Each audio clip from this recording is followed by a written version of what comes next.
कार्तिक के महीने की दोनों अष्टमी में से किसी भी अष्टमी पर,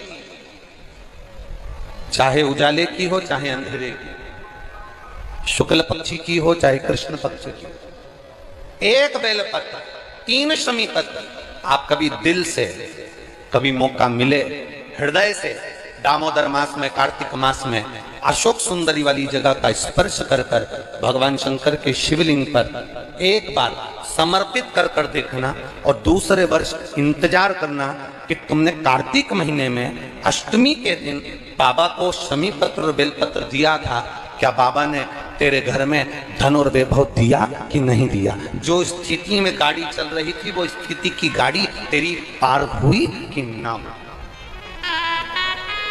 कितने बेलपत्र? बोलो बोलो, जम के बोलो जरा। एक। कितना शमी पत्र?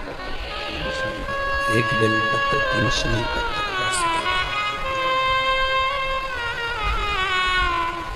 कभी स्मरण में लाइएगा।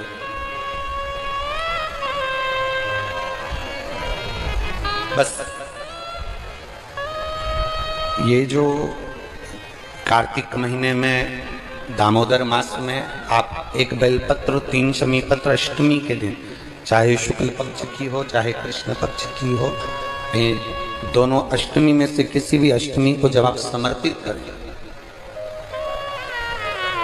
तो चंपेश्वर महादेव का नाम लेकर, कौन से महादेव? जम के बोलो जरा, सबकी आवाज आना चाहिए। चंपेश्वर महादेव, केवल चंपेश्वर महादेव का नाम लेकर आप अशोक सुंदरी का स्पर्श कराकर शंकर भगवान के शिवलिंग पर समर्पित करें। अशोक सुंदरी तो मालूम है ना सबको?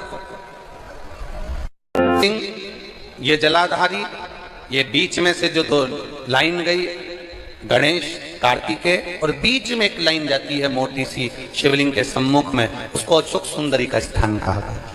शंकर भगवान के ऊपर जो जल की जलाधारी लगती है, जिसमें से बूंद बूंद पानी गिरता है, वो भगवान शंकर की 5 बेटियां हैं जो ऊपर कलश के रूप में रखी रहती हैं, जिसमें से बूंद बूंद जल नीचे गिरता है। जया, विषहरा, शामली बारी, दौतली, देव, शिव जी की 5 बेटी।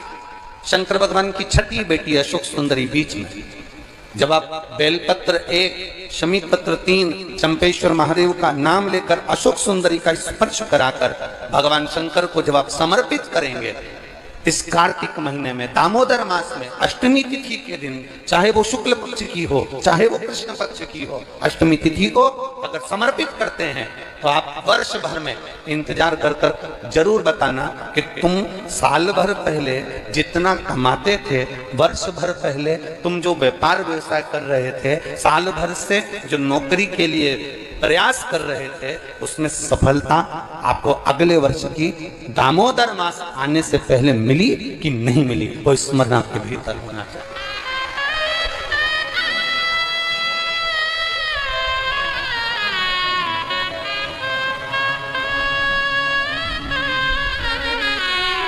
शंभु शरणे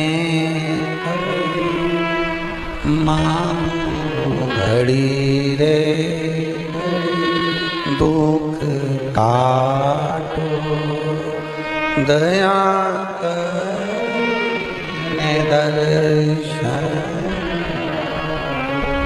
आप दिल से उससे प्रार्थना करोगे तो वो दिल से दे देगा।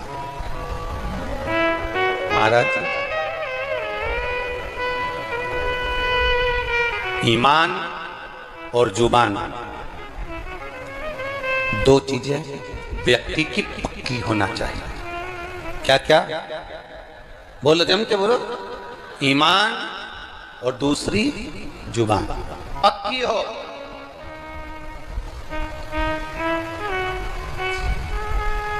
आप दिल से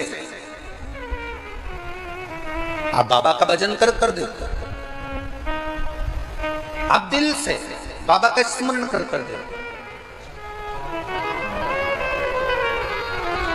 एक पत्र आया है,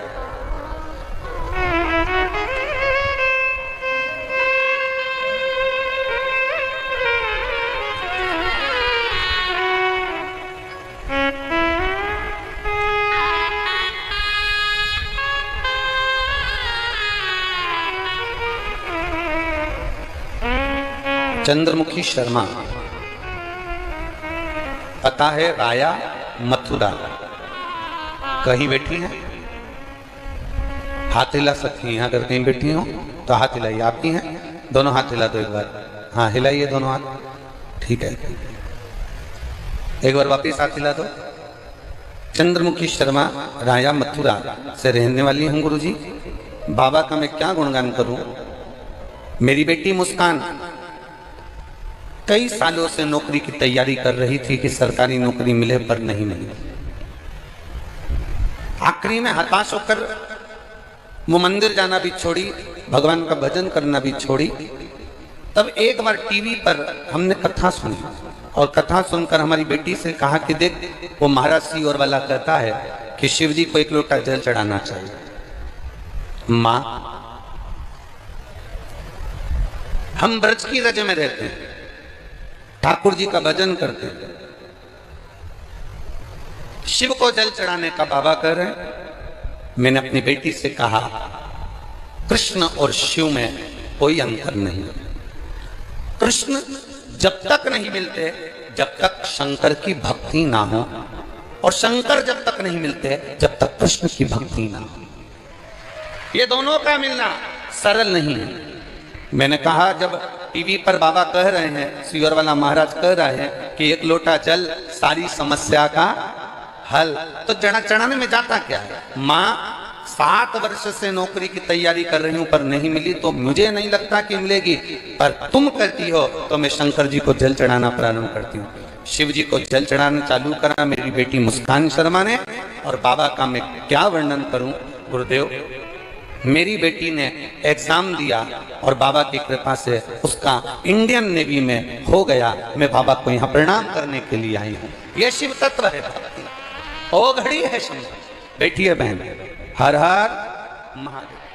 अर्थात शिव महापुराण की कथा कहती है, आपका विश्वास, आपकी भक्ति, आपकी दृढ़ता, आपका विचार जब दृढ़ नहीं होगा तब तक भगवान कैसे मिलेगा।